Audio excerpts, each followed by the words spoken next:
வெங்கடநாதனுடைய தேசிய திவ்ய சஹஸ்ரநாம ஸ்தோத்திரம் என்ன? அதை ஸ்தோத்திரத்தை சஹஸ்ரநாமாவளிக்காக செய்யப்பட்ட ஸ்தோத்திரம். அந்த ஸ்தோத்திரத்தையும் அச்சிட்டு அதோடு கூட சஹஸ்ரநாமா ஆவளியையும் எழுதி இருக்கின்ற ஒரு அழகு மிகச் சிறந்தது. இதிலே ஒரு ஸ்லோகம் என்னவென்றால், ஸ்ரீமத்ரயி சேகர தேசிகஸ்ய நாம்னாம் சஹஸ்ரம் குணதः கிரியாதः பிரக்யாதம் அக்யாத நிராசி சர்வசம்பத்பிரதம் சாது முதே தனோதி என்று தம்மை படர்க்கையாக பேசி எல்லோருக்கும் சாதுக்களுக்கு ஒரு சந்தோஷத்தை ஏற்படுத்தும், மேலும் சர்வவிதமான சம்பத்தையும் கொடுக்கும். இது எப்பேற்பட்டது என்றால், இந்த சஹஸ்ரநாமம் யானி நாமானி கௌணானி விக்யாதானி மகாத்மனா ரிஷிபி பரிகீதானி தானி வக்ஷ்யாமி பூதையே என்றார் வியாசர். கௌணானி குணப்பிரதானானி நாமானின்னர். அதை விட இங்க ஒண்ணு, எல்லாம் கவுனம் தான் இருந்தாலும் குணப்பிரதானம். கவுனம்னா அமுக்கியம் அர்த்தம் இல்ல, குணப்பிரதானமான நாமானி அந்த ஒன்னதான் சொன்னார் அவர். இவர் என்ன பண்ணார், குணதா கிரியாதகான். இவருக்கு சில விதமான இவருடைய வாழ்நாளிலே சிறந்ததான செயல்கள் இருக்கின்றது. அந்த குணங்களோடு செயல்களோடு சம்பந்தமான சஹஸ்ரநாமத்தை நான் செய்கின்றேன். இது எப்பேற்பட்டது என்றால், பிரக்யாதம் அதையேவ அக்யாத நிராசி.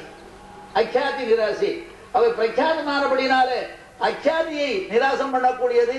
அது எந்த அக்யாதியாக இருந்தாலும் சரி, அவை எப்பேற்பட்டதான இந்த சஹஸ்ரநாமத்தை செய்கின்றேன் என்று சொன்ன ரீதியிலே பார்க்கும் பொழுது எல்லா விதமான சம்பத்தும் தரக்கூடிய சக்தி வாய்ந்தது. இது மாதிரி ஒரு சஹஸ்ரநாமம், பல சஹஸ்ரநாமங்களை பார்க்கும் பொழுது இவ்வளவு நீண்டதான சரீர அமைப்பையுடைய சஹஸ்ரநாமம் மற்ற எங்கேயும் இல்லை என்றுதான் சொல்ல வேண்டும். மற்ற நம்ம இதிலே தவிர மற்ற சைவம் சாக்தத்தில் கூட கொஞ்சம் நீளமா இருக்கும். அந்த திரிபுராம்பிகா என்று இதெல்லாம் பெருசு நீளமா இருக்கும். ஆனா அதை விட இது நீளம்.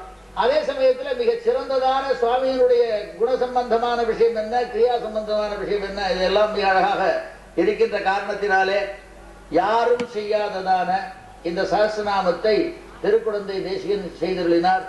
ஆகினால்தான் நாங்களும் எங்களுடைய இந்த 301வது ஆண்டிலே அவருக்காக செய்யப்பட்டதான புதுசா அவருடைய அவதார ஸ்தலத்திலே ஒரு பவனத்தை நிர்மாணம் செய்து, அதே சமயத்திலே அவரால் இயற்றப்பட்டதான எல்லாவற்றையும் கிடைத்தவற்றை வைத்து திருக்குடந்தை தேசிய கிரந்தமாலை என்பதையும் இந்த ஆண்டிலே தான் நாங்களும் வெளியிட்டோம். அதே மாதிரி சம்பிரதாயத்துக்காக எவ்வளவு புஸ்தகம் யார் யாரும் வெளியிட்டாலும் அவ்வளவும் தேவை. ஆனால் வாங்குவதோடு அல்லாமல் படித்து மேலும் செய்ய வேண்டும். ஏதோ குங்குமமாகவோ குமுதமாகவோ மற்றவற்றை போலவோ நினைக்காமல் இது மிகச் சிறந்தது, வழி வழி வரக்கூடியது, மேலும் சிறந்தது என்ற ஒரு முனைப்போடு கூட முனைந்து தெரிந்து தெளிந்து வாசித்து வழிபட்டு பூசித்து புண்ணியம் பெற வேண்டும் என்று சொல்லி முடித்துக் கொள்கின்றேன்.